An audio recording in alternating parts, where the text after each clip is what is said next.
Mesdames et messieurs, bonsoir. Le fibrome chez certaines femmes est source d'infertilité. Dans la majorité des cas, il est asymptomatique. Mais comment savoir qu'une femme a un fibrome? Comment traite-t-on le fibrome? Des réponses que vous aurez avec la gynécologue Maximilienne Serroui juste après la parenthèse. Docteur Serroui, le fibrome, c'est quoi? Bonsoir Yasmine, bonsoir chers téléspectateurs. Le fibrome, c'est une tumeur bénigne qui se développe au dépend des tissus conjonctifs et des fibres musculaires du muscle utérin. C'est au sein de l'utérus que la femme garde la grossesse pendant 9 mois pour accoucher. Voilà l'utérus de la femme.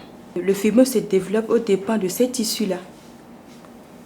C'est ce qui donne les fibromes. Voilà un peu comment ça se présente. C'est une masse charnue, rosée, élastique.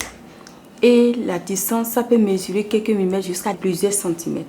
Donc c'est un peu la présentation d'un fibrome. Voilà l'utérus d'une femme avec les fibromes selon la localisation et la taille au sein de l'utérus. Bien qu'il soit asymptomatique, quels sont les signes pour reconnaître qu'une femme a un fibrome?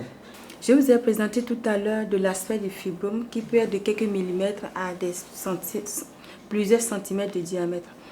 Lorsque nous revenons ici, je vous montrais tout à l'heure la présence de l'utérus par rapport aux autres parties de la femme. Nous avons la vessie par ici, nous avons le rectum par là. Lorsque le fibrome est d'une taille importante qui comprime la vessie en avant, nous avons les signes urinaires comme les dysuries, la personne a du mal à uriner ou la personne fait des rétentions d'urine. L'urine n'arrive pas à s'évacuer complètement. Lorsque le fibrome est d'une taille importante qui comprime le rectum en arrière, la personne va présenter des signes de constipation. D'autres localisations de fibrome, lorsque ça se présente à l'intérieur de l'utérus, là, ça nous donne des signes de saignement. C'est une patiente qui se présente, il va dire, docteur, je suis en train de saigner, ça fait plusieurs jours. Ça peut aller de dizaines à une quinzaine de jours pour les saignements. Ou soit c'est des saignements hors menstrues. Hors menstrues, nous parlons de métrorragie. Ou la patiente dit, docteur, j'ai une boule au niveau du col. Donc ça fait partie des signes. Ou carrément, je dis, je suis en désir de maternité. Et c'est avec les explorations que nous arrivons à constater que la patiente a un fibrome au niveau de l'utérus. Quand je parlais tout à l'heure, vous avez vu, voilà la localisation.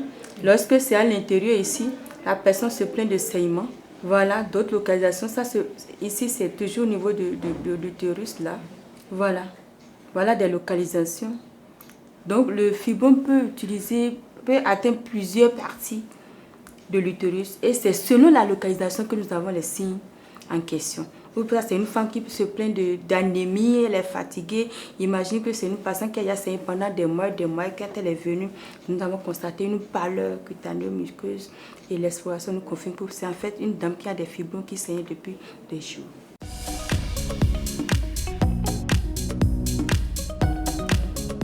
Puisque c'est une tumeur bénigne, par quel traitement soigne-t-on le fibrome? Le traitement est essentiellement chirurgical, c'est une intervention. Mais l'intervention, c'est quand vraiment ça s'impose, parce qu'il y a des femmes qui ont des fibromes durant toute leur vie et qui n'ont même pas besoin. Donc c'est seulement 50% de ces fibromes qui auront besoin d'une intervention chirurgicale, d'un traitement adéquat. Avant de venir à la chirurgie, qu'est-ce qu'on peut faire? Qu'est-ce que la femme peut déjà faire? Merci. Qu'est-ce que la femme peut déjà faire? Lorsque tu es une femme, tu constates qu'il y a une certaine gêne, c'est-à-dire au niveau de ton bas-ventre, où tu constates que les règles sont anormales. Lorsque tu constates n'importe quoi, il faut te présenter en consultation, voir ton gynécologue et après l'examen, si le diagnostic est confirmé que c'est un fibrome, le médecin saura te dire ce qu'il faut faire à un moment T. C'est lorsque la consultation n'est pas vite effectuée et la femme reste à la maison pendant des mois et des mois. Le fibrome a le temps de grandir, de prendre la place. Ça peut même prendre la place de la taille d'un bébé dans le ventre. Des conseils préventifs pour nos téléspectateurs. Vous savez, le fibrome, ça peut être un truc génétique dans la famille. Et vous savez, dans la race blanche, il y en a, c'est surtout dans la race noire et la race antillaise. Ce qui a le site dans la famille, vous constatez qu'il y a une notion de fibrome. Il faut faire un suivi gynécologique de temps en temps pour qu'on puisse vous examiner pour voir si tout va bien. Il n'y a pas un truc nécessaire, il faut prendre tel médicament pour la prévention d'un fibrome. Non.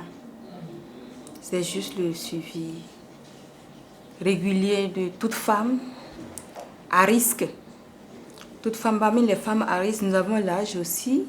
Nous avons les menstrues précoces. Nous avons la nulliparité. Ça fait partie des facteurs à risque. Donc quand les facteurs là sont présents, le suivi doit être adéquat pour qu'on puisse identifier tel fibrome et la prise en charge adéquate. Merci docteur. Chers téléspectateurs, on retient que le fibrome peut se soigner. Il suffit juste de faire un tour, faire son gynécologue à temps. Surtout qu'on sait que dans la famille, il y a une prédisposition à faire un fibrome. C'est tout pour ce numéro. Je vous invite à laisser vos commentaires sur la page Facebook de l'émission. La page Facebook, c'est Instant Santé. Tout simple. C'est tout pour ce rendez-vous, comme je vous l'avais dit. À la prochaine pour un autre numéro.